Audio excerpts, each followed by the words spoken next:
Hey, what is up, YouTube Nation? So I did this video earlier, but it was a kind of long, squeaky chair. It was kind of long, so I figured I'd just go ahead and redo the video. Just giving you guys my thoughts and opinions about Star Wars Episode VII, The Force Awakens. Really quick in a nutshell, it's a pretty good movie. I do like the fact that they try to keep everything as close as possible to the original trilogy. So that's always a good thing. The characters in question, I mean, like, yeah, that's something that where I just got a little bit sketchy about, and that's because I don't know if you guys ever read any of the extended universe to Star Wars, but in the extended universe, basically Han Solo and Leia have 3 kids instead of 1. They have Jason Solo, Jaina Solo, and Anakin Solo, and then Luke has a son that he named Ben after old Ben Kenobi or Obi-Wan. And so anyways, but I mean, it's still kind of following the extended universe stories. I mean, the fact that Jason Solo in that story becomes Darth Sidious, and in this story, Leia and Han's son, which is Ben Solo, is Kylo Ren. Now, the most interesting thing is, and thanks to Dash on this one, is, the guess if the Supreme Lord Snoke, if he's actually Darth Plagueis. That's the question at hand, and it would kind of make sense. I mean, Darth Plagueis had the ability to keep people from dying.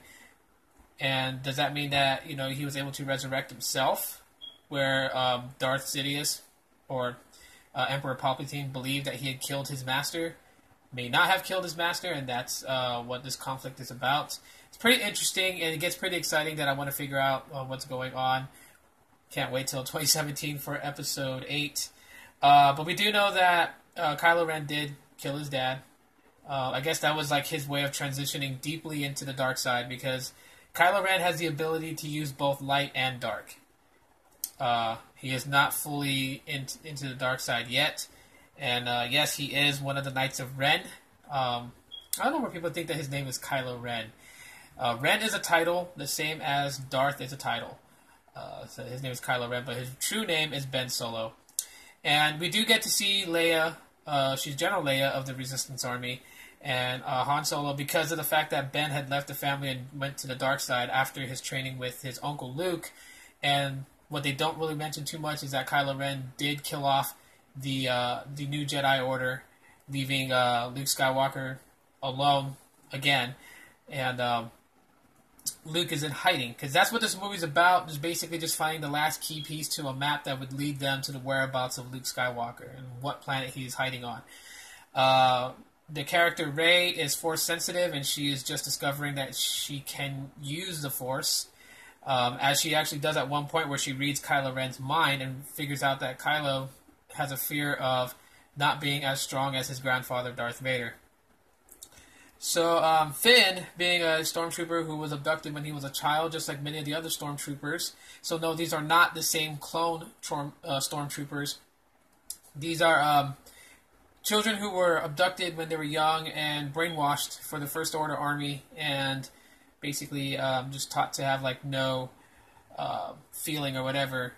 And so Finn still has feelings. He doesn't want to kill people, as you will see in the beginning of the movie. He's conflicted. He doesn't want to do the stuff that they're doing, and helps Poe escape the First Order and escapes back to the planet Jakku, which is just like Tatooine. So this movie is like really, really awesome. I dig it. I'm a Star Wars fan. I'm not a heavy Star Wars fan, so I'm not gonna get like all too nitty gritty. I just thought it was weird that they didn't want to use any of the characters from the extended universe, like Jaina, Jason, Anakin, and Ben. We do have a Ben, but it's Ben Solo, and it's actually Leia's son, and he is Kylo Ren, and that's where it's gonna get interesting. But Supreme Lord Snoke, being, people say that he may be Darth Plagueis, would actually be a good spin. It would be, considering the fact that in this movie they have what's called Starkiller, and Starkiller is a giant planet. It is like, I believe, 10 times the size of the Death Star. So, and that would be kind of interesting. So basically, the idea of the Death Star that Emperor Palpatine had could have been taken from his Master Darth Plagueis. So, yeah, this is going to get interesting. So anyways, yeah, I just wanted to condense this all down. Would I recommend Star Wars Episode VII? Definitely. Even if you're not like a heavy Star Wars fan, it's got some good action to it. I think the only type of special effects that was different from the original trilogy was when they used the Millennium Falcon and they went into hyperdrive once they had the exact location of Luke Skywalker. And one of the best things is that they all cameoed back in. So, you had Harrison Ford as Han Solo. Fortunately, he dies. You have Mark Hamill resuming his role as the Grandmaster of the Jedi, which is Luke Skywalker, and I forgot her name. Plays Leia. That's how I am. But anyways, guys, thanks for checking out this quick little video. I know I deleted the other one, but it was like way too long, and so hopefully this one kind of condensed it down a little bit. So if you guys enjoyed it, go ahead and leave me a thumbs up. Don't forget to hit that subscribe button, and I'll see you guys next time.